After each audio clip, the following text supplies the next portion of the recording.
BBC responds to claims it's given up creative control of Doctor Who.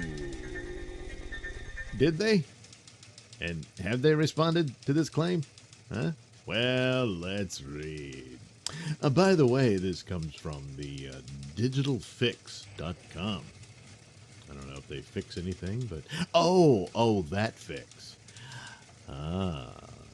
Anyway, the BBC has responded to claims that it's given up creative control of the popular sci-fi series Doctor Who. According to the Times, Bad Wolf, Russell T Davies production company, will take control of the creative direction of the TV series, I guess. Anyway, at the same time, the BBC will look after international sales, merchandise, and other ancillary matters.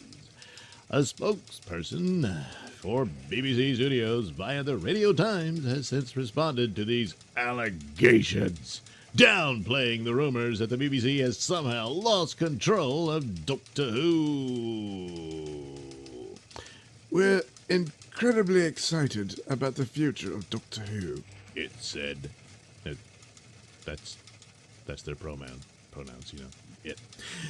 BBC Studios is ultimately responsible for delivering the show, and this production partnership is about the long-term investment that will radically build on the already huge success of the show and franchise worldwide.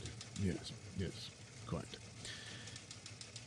Well, that just confirms this allegation, because that's what it's just, look after international sales, merchandise, and that's, yeah, so you didn't really know. You're agreeing with the claims. So RTD will be in creative control. You know, whatever the stories are, where the Doctor goes forward and all that, it is all up to him and his crew, and not you. You're just about the distribution. So the article recognizes this. It's worth noting that there is no specific denial of the claims made by the Times. The Digital Fix has reached out to Bad Wolf for comment. It's also alleged the deal with Bad Wolf will cost the BBC up to £40 million in commercial revenue for every 10 episodes. Huh. Meaning that it goes to Bad Wolf instead, but that's how desperate they are because the show's in such bad shape. I mean, he goes, we're going to build on the already huge success. No, the huge success was in the past. Now, and that was Davies' era with Tennant and all that. And that's the highest level that Doctor Who has ever reached, even in the heyday of, the classic era with Tom Baker and everything. This thing, I mean, there was Doctor Who stuff everywhere you looked, and not so much now. No, all it is, hey, remember, you used to like Doctor Who? And then they'll show you a picture of David Tennant, but he hasn't been on that show in a long time. Geez, what happened? Something changed. Yeah, anyway, fans were thrilled at the news Davies was returning to Doctor Who. Yeah, for the 60th anniversary and beyond, Davies said he was beyond excited to be working on his favorite show once again, in a statement on the official Doctor Who website. The It's a Sin writer warned about moving too fast, though, saying there's a whole series of Jodie Whittaker's brilliant Doctor. Brilliant. Well, that was the first word, so with my friend and hero, Izzy, Chris Chibnall at the helm. I'm still a viewer for now. Yeah. So Doctor Who Flux airs weekly every Sunday night. Yeah. So the only real hope is, of course, everyone was excited. Oh my God, he's coming back after saying he never would. I thought he might contribute to a 60th anniversary special type deal, but it never occurred to me that he would actually, well, I wouldn't say that totally, because there was a rumor that actually was about this sort of scenario, that he was working behind the scenes to get control of Doctor Who and to have it farmed out to, a separate company. And so the BBC would just outsource it to him, and, and they would reap the rewards that it may. The idea of this, they're going to lose the river. Well, not necessarily, because they still own the brand.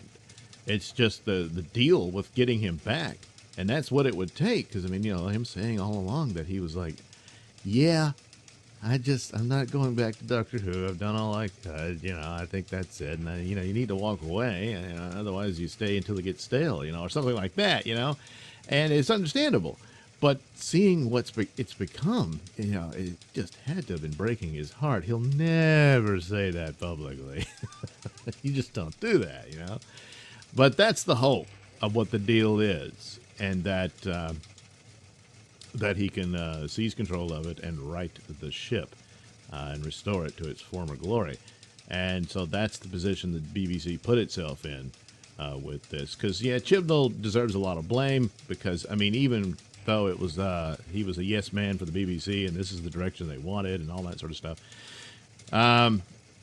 he's just terrible at scripts. I mean, the stories were just so lackluster. You would get close to a good one here and there, and then it would just fizzle. I think you've had maybe 2 good episodes, and then he just destroyed the canon with the Timeless Children, and that's the other big, ginormous monster in the room. It's not Jodie's run. I mean, she wasn't a great doctor and all of that, but then she never really got any good scripts. But then again, Capaldi was an absolutely amazing doctor, but he didn't get very good scripts either. He got better than Jodie, way better than Jodie, but there it goes. She's not on par with his performance. But the idea of her always being in the lineup of doctors and stuff, that's not going to bother me, not really. It's just, well, what the stories did, which is not up to her. And so Russell T Davies coming back. The stories will probably be much better, have cooler ideas and everything. But if the Timeless Children remains, and there's word he says he will respect that. Now that could be code that he'll weave a way out of it. That gives it some other meaning. That the Timeless Child is someone else. The options are it's the Master and that he was lying. I don't like that. I don't like the rewriting of the Time Lords, and not just the Doctor, but the Time Lords and the means by which regeneration is achieved. I don't like any of that. I want all of that gone. The idea that there was some special child or whatnot, the better candidate is probably Susan, And that could involve, bringing Rassilon in and all that. What was the whole story? The problem with that is it does take away the mystery of Doctor Who is gone. It's pretty much it was pretty much gone to a lot of it. You just don't know. He mentioned family before in the second Doctor and stuff, and I'm assuming that's beyond just Susan. Susan refers to him as grandfather, so that means there's Susan's parents. One of them was the Doctor's child. And who was the Doctor involved with and all that sort of stuff. And perhaps all that went wrong and he'd had enough and he wanted to leave. The reasons for him leaving is never quite clear. And it was all left up in the air and kept mysterious and whatnot. And that was part of the mystique, and it's called Doctor Who, the mystery. But now it's pretty much all gone. I don't know that you can really restore that. You certainly don't restore anything with the crap of the Timeless Children is. And, it's noticeable. It was Timeless Child at first, but then the title was Timeless Children. Oh, there's a teaser or something. Maybe we'll go somewhere. Maybe not. Who cares? But that's Last Jedi level destruction of the franchise. And if Davies is not going to retcon that and fix it, then it doesn't matter. It can almost be at the level. Well, I mean, he won't. If this creative control business is true, it stands to reason that he won't have the interference that Moffat had to put up with, that dragged down a lot of his stories and whatnot. And there were other aspects and reasons of what he wanted to do. He needed Tennant to stay on for a little longer. He needed Matt Smith to stay on a little longer for the ideas he had, and they didn't agree to those conditions. And so he had to just try to do something else. and so they think, circumstances can mess up what you want to do. Like, Christopher Eccleston refusing to do the special, like, damn it. And so that's, circumstances beyond his control. So these things can happen. But if he has creative control completely, then he has the power, I believe, to do this. And if he does it, then I don't care how much you love Russell T Davies. If he doesn't do that, then I don't think Doctor Who can come back. It might stabilize and be, he might be able to do that and have a fairly decent show, but the greatness and to expand it into a shared universe of Doctor Who shows with new Torchwood and whatever else they want to create out of it, well, good luck with that, But William Hartnell was the first Doctor. The Doctor was born as a little boy who liked to nap in a barn, apparently, and then he grew up to look like William Hartnell. And then eventually he had to regenerate for the first time. And that was what I believe Moffat was trying to do with Capaldi's last episode, because they, Bradley coming back and playing the Hartnell version of the Doctor. And that the reasons they're both adverse to regenerating is because Capaldi's Doctor had had enough, and he was depressed, and he felt like he lost his battle with the Cybermen and lost, Bill and all that. And for the first Doctor, and yes, he was the first Doctor, he had never done this before.